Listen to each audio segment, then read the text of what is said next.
ماذا تفعل في حال وقوع زلازل؟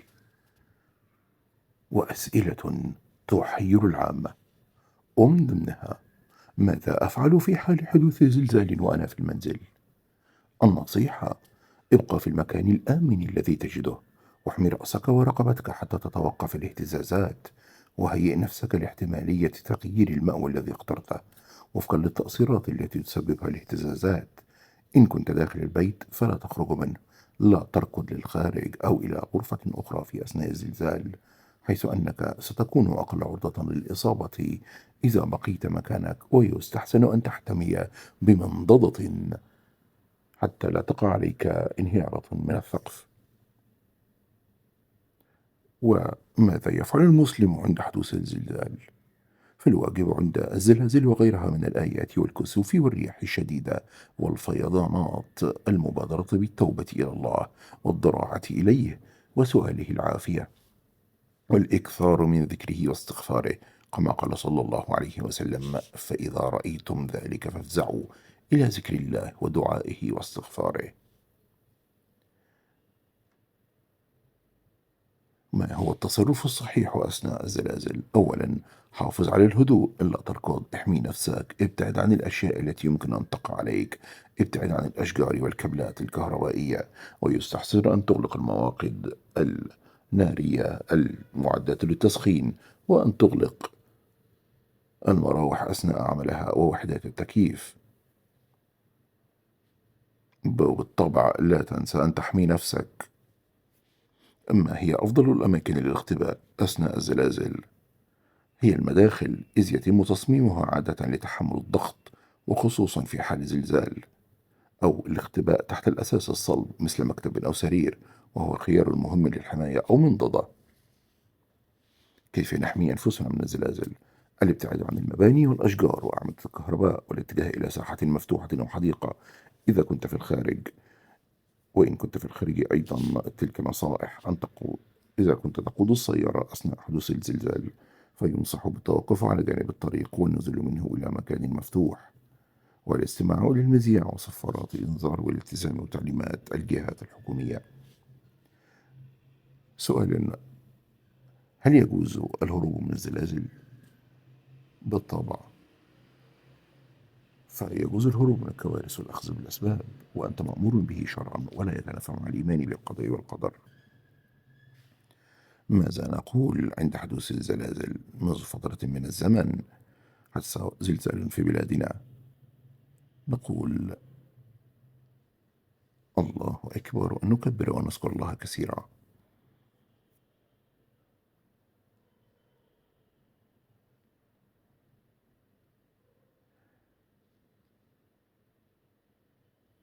ويجب أن تعلم أن الحيوانات تشعر مسبقا بالزلازل، وقد تكرر،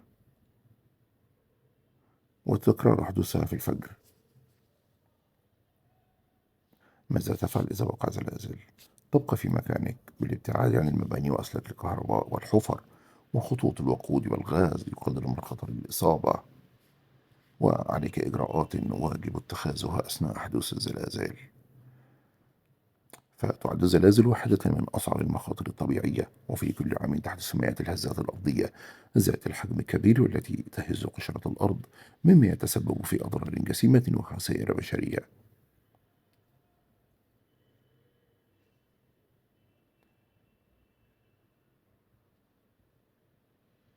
ويؤكد العلماء أنه رغم إمكانية تحديد المناطق المحتمل لحدوث الزلازل بها، إلا أننا ما زلنا متأخرين جدا في تقدير موعد حدوثها،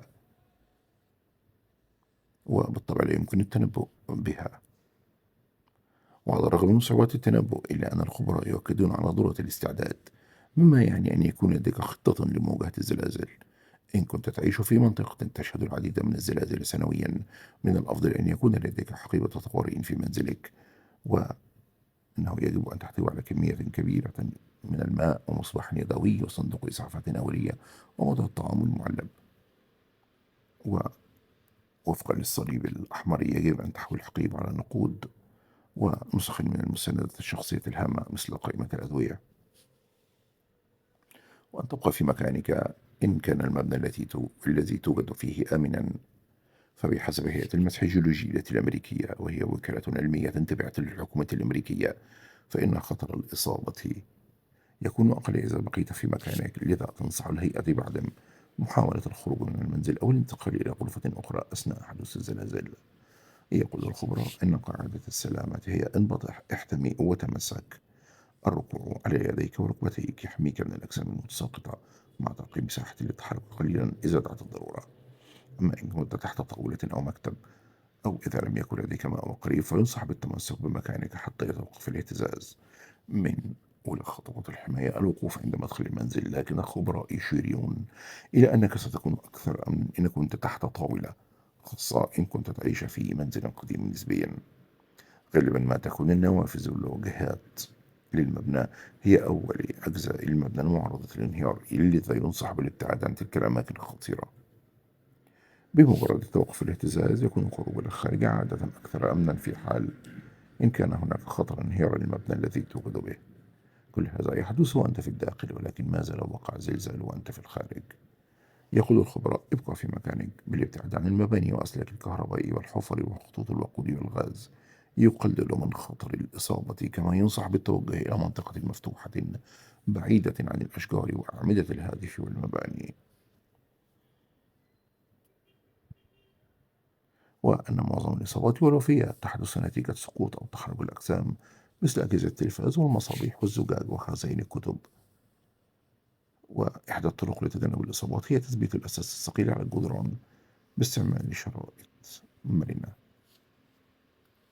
هناك خطر محتمل يتمثل في تسرب الغاز من الأنابيب المتشققة بعد حدوث الزلزال. ويقول أحد خبراء الزلازل أن معظم الوفيات وقعت نتيجة انفجار أنابيب الغاز، وليس بسبب الاهتزازات أو انهيار المباني. وينصح بالابتعاد عن أي مواد قابلة للاشتعال في المنطقة. ويشدد الخبراء على أهمية تدريبات الزلازل. في بعض البلدان تنظم تدريبات على الحماية من الزلازل، حيث يجب أن يشارك الجميع بها. وغالبا القاعدة هي: تمس جيدا، غط رأسك واحتمي تحت طاولة، انزل على الأرض على يديك وركبتيك. والله يحرسنا ويحرس بلادنا من كل سوء. لا تنسى الاشتراك في القناة، ولا تنسى تفعيل زر الجرس ليصلك كل جديد.